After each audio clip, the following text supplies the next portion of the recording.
قادیانیت، قادیانی نواز حکومت، قادیانی نواز حکومت۔ حضرت قبلہ سید شاہ عبد الحق قادری دامت برکاتہم القدسیہ۔ نحمده ونصلي على رسوله الكريم، اما بعد فاعوذ بالله من الشيطان الرجيم، بسم الله الرحمن الرحيم، ان الدين عند الله الاسلام، صدق الله مولانا العظيم وصدق رسوله النبي الكريم الامين، ان الله وملائكته يصلون على النبي يا ايها الذين آمنوا عليه وسلموا تسليما، اللهم صل على سيدنا ونبينا ومولانا محمد معدن الجود والكرم وآله وبارك وسلم صلاة وسلاما عليك يا سيدي يا رسول الله صلى الله تعالى عليه وسلم۔ مخدوم محترم، لائق صد احترام، قائدین اہل سنت، کارکنان اہل سنت، السلام علیکم ورحمۃ اللہ وبرکاتہ۔ ختم نبوت کا موضوع، ختم نبوت کا مسئلہ، جیسا کہ آپ سماعت فرما رہے، یہ انتہائی حساس اور نازک مسئلہ۔ الحمدللہ میرا یقین ہے کہ ختم نبوت کا یہ معاملہ انشاءاللہ تبارک و تعالی ہم سنیوں کو متحد کر دے گا، اور اس کی جھلک آج آپ پہلی بار دیکھ بھی رہے۔ پہلے لوگ کہتے تھے صاحب یہ ایک ہوتے نہیں، ان میں آپس میں اختلاف، ان میں آپس میں جھگڑے۔ اب جب ہم نے جماعت اہل سنت کی ذمہ داری سنبھالی، الحمدللہ سارے جھگڑے ختم کر دیے، سارے جھگڑے ہم نے زمین میں دفن کر دیے۔ ہم نے کہا آؤ مل کر کے کام کرتے ہیں، مسلک سب کا ہے، امام احمد رضا سب کے ہیں، آؤ سب سنیت کے لیے کام کرتے ہیں۔ تو الحمدللہ آج آپ اس کی بہار دیکھ رہے ہیں۔ اب میسج یہ چلنا شروع ہو گئے کہ صاحب اب آپ لوگ اکٹھے کیوں ہو گئے؟ پہلے کہتے تھے اکٹھے نہیں ہوتے، اب کہتے ہیں صاحب آپ اکٹھے کیوں ہو گئے؟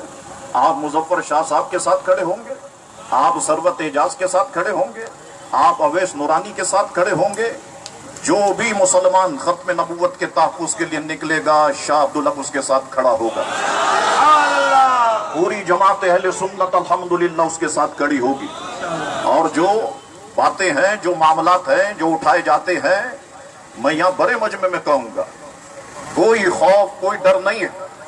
اویس بھائی سے پرسوں میری زندگی میں پہلی بار بات چیت ہوئی، اور اویس بھائی کا جو مسئلہ کہ جو بلاول کے حوالے سے اور دوسرے حوالے سے مندر کے حوالے سے پیش کیا گیا، اویس بھائی نے مجھ سے کہا کہ شاہ صاحب میں نے اس پر معافی مانگی ہے اور میں نے اس پر توبہ کی ہے۔ منیب الرحمان صاحب اس کے گواہ ہیں، اور دوسرے مفتیان کرام بھی اس کے گواہ ہیں۔ تو جب ایک مسلمان اس پر معافی مانگ لے اور اپنی غلطی کو تسلیم کرے، تو جب اللہ تبارک و تعالی معاف فرمانے والا ہے تو میں اور آپ کون ہوتے؟ ہاں بعض معاملات ایسے ہوتے ہیں کہ جس پر فقہ کرام کی بڑی تفصیلی گفتگو ہے، جیسے کہ شیخین کی شان میں گستاخی، فقہ کرام کی بڑی تفصیلی گفتگو ہے۔ فرماتے ہیں کہ ایسے شخص اگر توبہ کرے گا تو اس کی توبہ قبول نہیں ہوگی۔ اب یہ فقہ کرام کے معاملات، لیکن یہاں پر اویس بھائی نے جب معافی مانگی تو ہمیں اسے اپریشیٹ کرنا چاہیے نا۔ ہم کیوں ہر سنی کو، کس نے ہماری ذمہ داری لگائی کہ ہم سنی دائرے سے ہر ایک کو نکالتے پھریں؟ یہ سنی نہیں ہے، یہ سنی نہیں ہے، یہ سنی نہیں ہے۔ کیا ہم اسی لیے دنیا میں آئے؟ یار مجھے بتاؤ تو صحیح، کتنے سال جینا ہے ہم نے؟ 60 سال، 65 سال، 70 سال؟ ہم جتنے کھڑے ہیں 40 سال کے اوپر کے تو ہیں، کتنے رہ گئے باقی سال؟ ایوریج عمر نکالے 20 سال تو رہ گئے۔ یہی جھگڑتے رہیں گے کہ بڑے کے معاملات جو تھے صاحب، ہم چھوٹے بھی وہی معاملات کرتے رہیں گے؟ انشاءاللہ تبارک و تعالی اب کراچی میں ایسا نہیں ہوگا۔ میں آپ کو یقین دلاتا ہوں کہ اب کراچی میں ایسا نہیں ہوگا۔ الحمدللہ ہم سارے علماء اہل سنت ایک پلیٹ فارم پہ جمع ہے، اور انشاءاللہ تبارک و تعالی ہم مل کر کے چلیں گے۔ اور جو ختم نبوت کے حوالے سے میں کچھ باتیں جو آپ کی نالج میں اضافے کا سبب بنے، اسے آپ کی خدمت میں عرض کرنا چاہتا ہوں۔ 1857 کی جب جنگ آزادی لڑی گئی، 1857 کی جنگ آزادی یہ میں آپ کو بتاؤں جتنے پریس والے یہاں پر موجود ہیں، یہ ایک فتوے کی بنیاد پر لڑی گئی، اور وہ فتویٰ دینے والی شخصیت کا تعلق بھی الحمدللہ ہم اہل سنت والجماعت سے تھا۔ وہ فتویٰ دینے والی شخصیت بھی یا رسول اللہ کہنے والی تھی۔ حضرت علامہ فضل حق خیرآبادی رحمت اللہ تعالی علیہ نے انگریز گورنمنٹ کے خلاف فتوی جہاد جاری کیا اور فرمایا مسلمانوں یہ تم کیا کرنے لگے ہو؟ انگریز جب بر صغیر پاک و ہند میں داخل ہوگا تو یہ اپنا پورا نظام لے کر کے آئے گا اور یہاں پر عیاشی عام ہو جائے گی، فحاشی عام ہو جائے گی۔ اسکولز کے ذریعے سے یہ اپنا مذہب ہمارے بچوں کے دل و دماغ میں ڈالنے کی کوشش کرے گا۔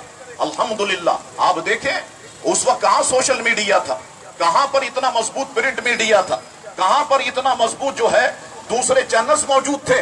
الحمدللہ میں شروع دن سے کہتا آ رہا ہوں اور اب بھی کہتا ہوں، آپ صحافیوں کے سامنے کہتا ہوں، میرے نزدیک جیو پاورفل نہیں ہے، میرے نزدیک بول چینل پاورفل نہیں ہے، میرے نزدیک ایئر وائی پاورفل نہیں ہے، میرے نزدیک اگر کوئی پاورفل جگہ ہے تو وہ مسجد کا ممبر ہے، وہ مسجد کی محراب ہے۔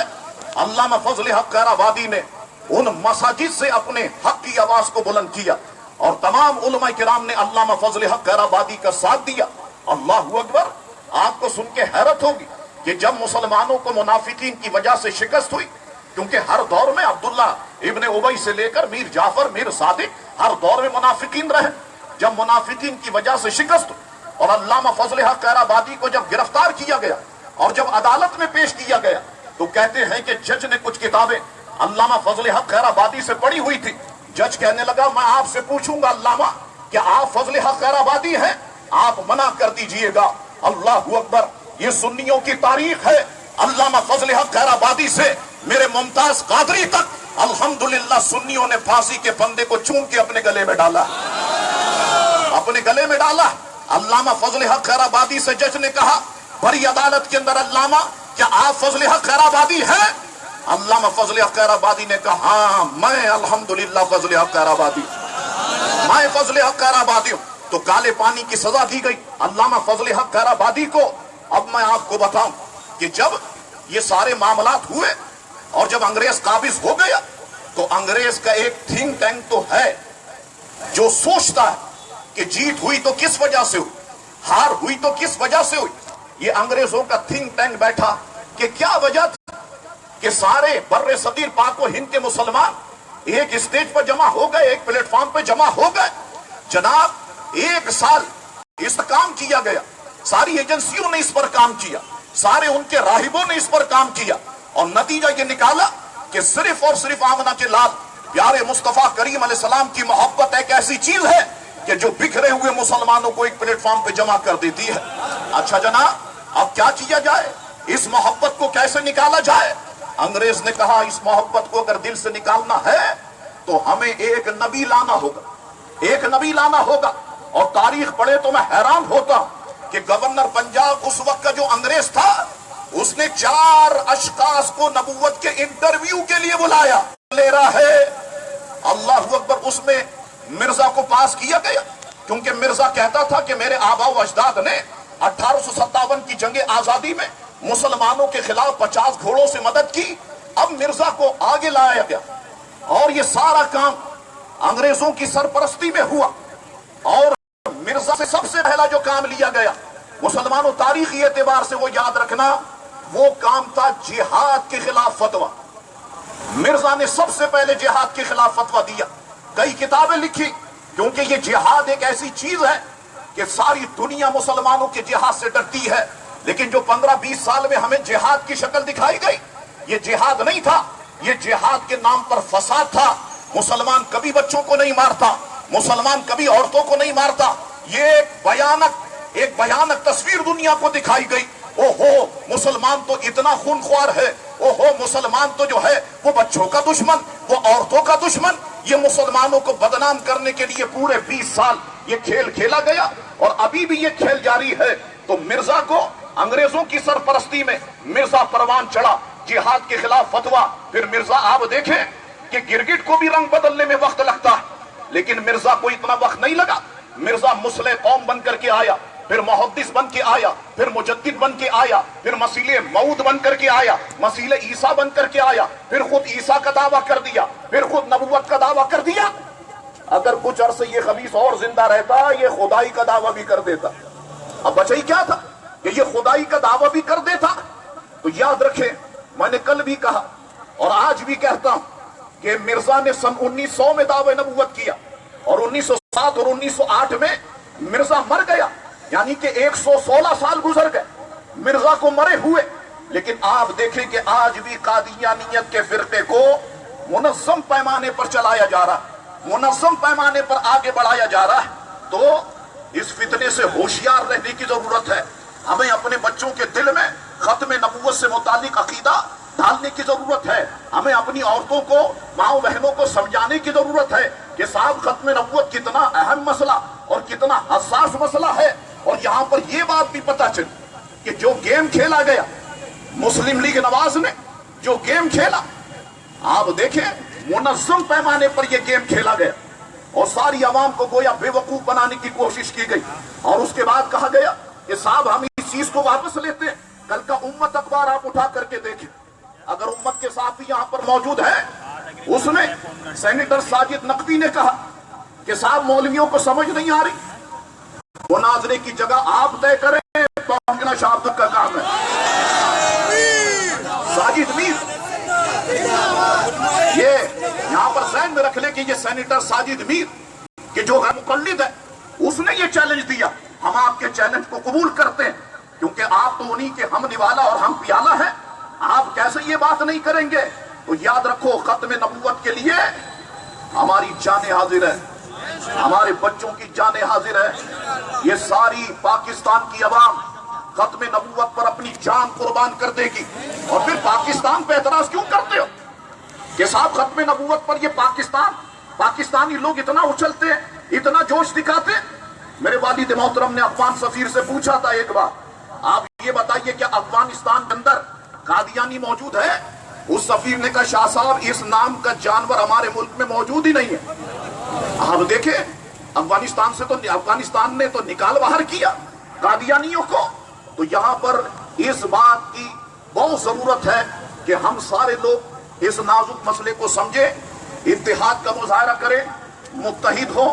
اور یہاں پر یہ بات میں آپ سے کہتا ہوں کہ اسمبلی کے اندر گھس کر ایم این ایز یا ایم پی ایز جو بھی ہوں صفوں میں شامل ہو کر کے یہ کام کرانے کی کوشش کی گئی.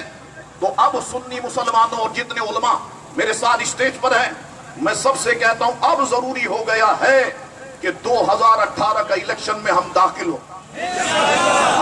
ہوں. کراچی ہمارا ہے، لانڈی، کورنگی، لیاقت آباد، لیاری، کھارا در، میٹھا در، یہ سب ہمارا ہے. یہ ہمارے ووٹوں سے جیتتے ہیں اور اسمبلیوں میں پہنچتے ہیں، لیکن حق کے لیے آواز نہیں اٹھاتے. لیکن اب ساری سیاسی جماعتیں سن لے، انشاءاللہ 2018 کے الیکشن میں ہم تمہارا مقابلہ کریں گے. انشاءاللہ تبارک و تعالی ہم تمہارا مقابلہ کریں گے. تو میں یہاں پر اویس بھائی سے بھی کہتا ہوں کہ جو آپ کے سیاسی معاملات وہ آپ کے سامنے ہے، لیکن آپ نظر ثانی کریں کہ مسلم لیگ نون کی حکومت کتنی زیادتی کر رہی ہے سارے سنی مسلمانوں کے ساتھ اور دین کے ساتھ. آپ اس سوچ پر ضرور نظر ثانی کریں. آپ ہمارے بھائی ہیں، آپ علامہ شاہ احمد درانی کے شہزادے ہیں.